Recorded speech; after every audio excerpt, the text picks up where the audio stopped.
Hello दोस्तों, DElEd first semester की math class में आपका स्वागत है। देखिए, आप सभी लोग अभी तक 24 क्लासें देख चुके हैं। जिन लोगों ने नहीं देखी वो लोग यूट्यूब पर प्लेलिस्ट पर जाकर देख सकते हैं। और जो लोग पहली बार चैनल पर आए हैं और पहली बार क्लास ले रहे हैं, कृपया वो लोग चैनल को सब्सक्राइब कर लें और ज़्यादा से ज़्यादा शेयर करें, जिससे कि ज़्यादा से ज़्यादा जो लोग जुड़ सकें। तो देखते हैं आज की क्लास का जो फर्स्ट क्वेश्चन दिया गया है वो क्या दिया गया है। तो देखिए, फर्स्ट क्वेश्चन क्या कह रहा है, 5x प्लस और कोष्टक लगाए 7x-3 का मान ज्ञात कीजिए और आपके ऑप्शन दिए गए। तो यहाँ पर कह रहा है 5x प्लस कोष्टक 7x-3। तो देखिए, कोष्टक के आगे क्या लगा है, प्लस चिन्ह लगा है। तो प्लस चिन्ह लगा है, कोई दिक्कत नहीं, कोष्टक हटा दो आप लोग, ठीक है। 5x plus 7x-3। तो देखो 7 + 5 कितना हो जाएगा, 12x-3। तो आप लोग ऑप्शन देख लीजिएगा, 12x-3, ऑप्शन नंबर सी आपका आंसर हो जाएगा। देखिए, नेक्स्ट क्वेश्चन क्या कह रहा है, कह रहा है कि 2.4 गुणा, कह रहा है कि 0.5 का मान है। तो हमें क्या करना है कि इनका आपस में गुणा करना है, 2.4 गुणा 0.5। तो देखिए, आप लोग क्या करना है, सबसे पहले इसमें पॉइंट हटा के संख्या लिखो, इसको लिखो 24 गुणा 5 कर लो, सही। अब इसका देखो पहले गुणा करो, 5 का 4 हम करेंगे कितनी बार जाएगा, ठीक है, 20 हो जाएगा, 0 2 और 5 दूनी 10 होता है, 10 2 कितना हो जाएगा, 12, 120 आएगा, सही। अब आप लोग क्या करो, पॉइंट काउंट कर लो, एक अंक इसमें पॉइंट लगा और एक अंक इसमें, तो टोटल कर लो, एक और एक कितना हो गया, 2 अंक। तो इस संख्या में 2 अंक बाद पॉइंट लगा है, तो पीछे से 2 अंक काउंट करो, तो यहाँ पर हो जाए 1.20 बन जाएगा, समझे ना। तो आप लोग ऑप्शन देख लीजिएगा, 1.20, ऑप्शन नंबर बी आपका आंसर होगा। देखिए, नेक्स्ट क्वेश्चन क्या कह रहा है, कह रहे कि कौन सा जोड़ा एक दूसरे का व्युत्क्रम है। तो यहाँ पे देखो, पहला ऑप्शन कह रहा है 1/3, 3/9। दूसरा ऑप्शन कह रहा है 1/5, 5/10। तीसरा ऑप्शन कह रहा है 5/6, 6/5। चौथा ऑप्शन कह रहा है 4/8 और 1/2। तो हमसे कह रहे हैं कि कौन सा जोड़ा एक दूसरे के व्युत्क्रम है। तो आप लोग समझ गए होंगे कौन सा आंसर होगा। एक दूसरे के व्युत्क्रम को मतलब जैसे यहाँ पे लिखा है 5/6 और यहाँ पे लिखा है 6/5, तो ये दोनों आपस में क्या है, व्युत्क्रम है एक दूसरे के। तो ऑप्शन नंबर आपका सी आंसर हो जाएगा। तो देखिए, व्युत्क्रम का जो मतलब होता है वो होता है उल्टा, ध्यान रखना है। व्युत्क्रम उल्टा, आप लोग जैसे कहीं पे संख्या लिखी है 7/3 लिखा है, तो आपसे कहा जाए व्युत्क्रम मत दो, तो व्युत्क्रम हो जाए 3/7, ठीक है। तो वही आपसे इसमें क्वेश्चन पूछा गया था कि जोड़ा एक दूसरे के व्युत्क्रम है। एक दूसरे के मतलब जैसे यहाँ पे 5/6 लिखा है, तो इसका व्युत्क्रम बताना, तो ये 6/5 हो गया, समझे। तो करेक्ट आंसर तो आपका सी ऑप्शन है। देखिए, नेक्स्ट क्वेश्चन क्या कह रहा है, कह रहे हैं कि 90 डिग्री के कोण को कहते हैं, क्या कहते हैं, न्यून कोण, समकोण, अधिक कोण, सरल कोण। तो आप लोगों को बता चुका हूँ, 90 डिग्री के कोण को हम लोग क्या कहते हैं, समकोण कहते हैं। तो इसका आंसर हो जाएगा ऑप्शन नंबर बी।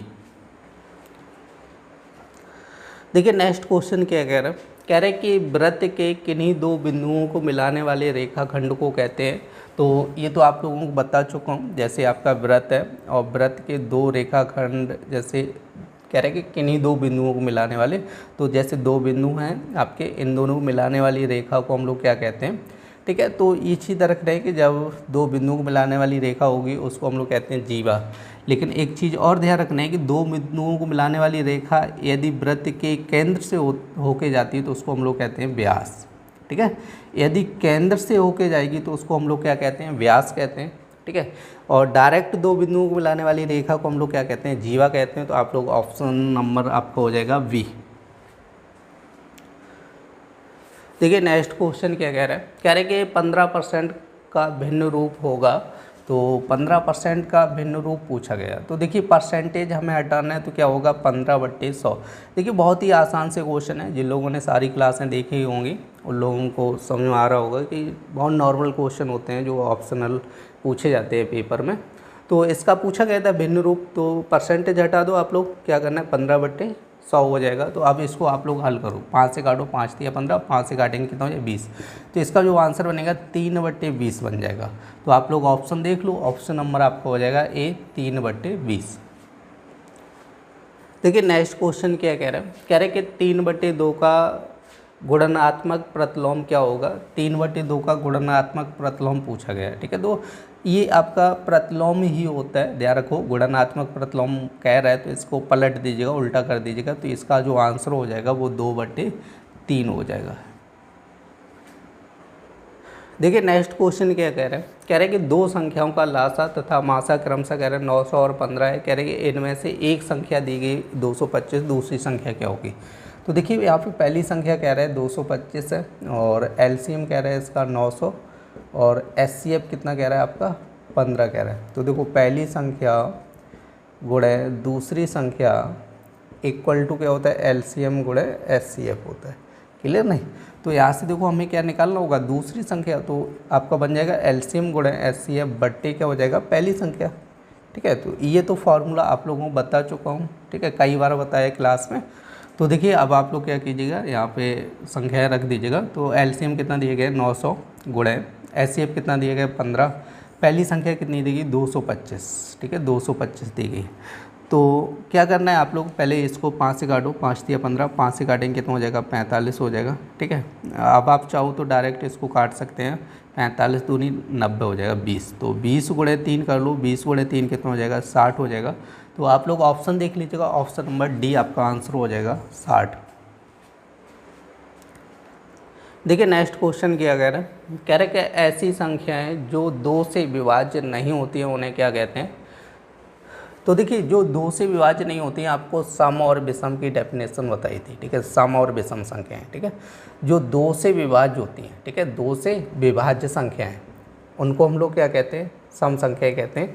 और जो 2 से विभाज्य नहीं होती हैं, ठीक है, तो उनको हम लोग क्या कहते हैं विषम संख्याएं कहते हैं।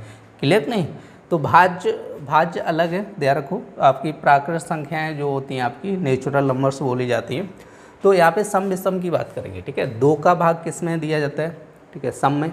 अगर 2 का भाग चला जाता है तो वो संख्याएं सम होती है, और जिनमें 2 का नहीं जाता है तो उसको हम लोग क्या कहते हैं विषम कहते हैं। तो कह रहे 2 से नहीं, ठीक है, 2 से भाज्य नहीं है तो उसको हम लोग क्या कहेंगे विषम संख्याएं कहेंगे। Option number C. देखिए नेक्स्ट क्वेश्चन क्या कह रहा है, कह रहे कि 2 4 6 8 डॉट डॉट कह रहे आदि संख्या हैं। तो ये संख्या क्या होगी 2 4 6 8। तो देखिए सभी में 2 का भाग चला जाएगा, तो इनको हम लोग कहते हैं सम संख्या है। ये क्या बोली जाएंगी सम संख्या है। ऑप्शन नंबर ए आपका आंसर हो जाएगा। ये थी डीएलएड फर्स्ट सेमेस्टर की मैथ क्लास। उम्मीद करते हैं आप लोगों को समझ आ रही होगी। यदि समझ आ रही हो तो कृपया लाइक करें और ज़्यादा से ज़्यादा शेयर करें, जिससे कि ज़्यादा से ज़्यादा लोग जुड़ सकें। फिर मिलते हैं ऐसी नेक्स्ट क्लास में, तब तक के लिए धन्यवाद।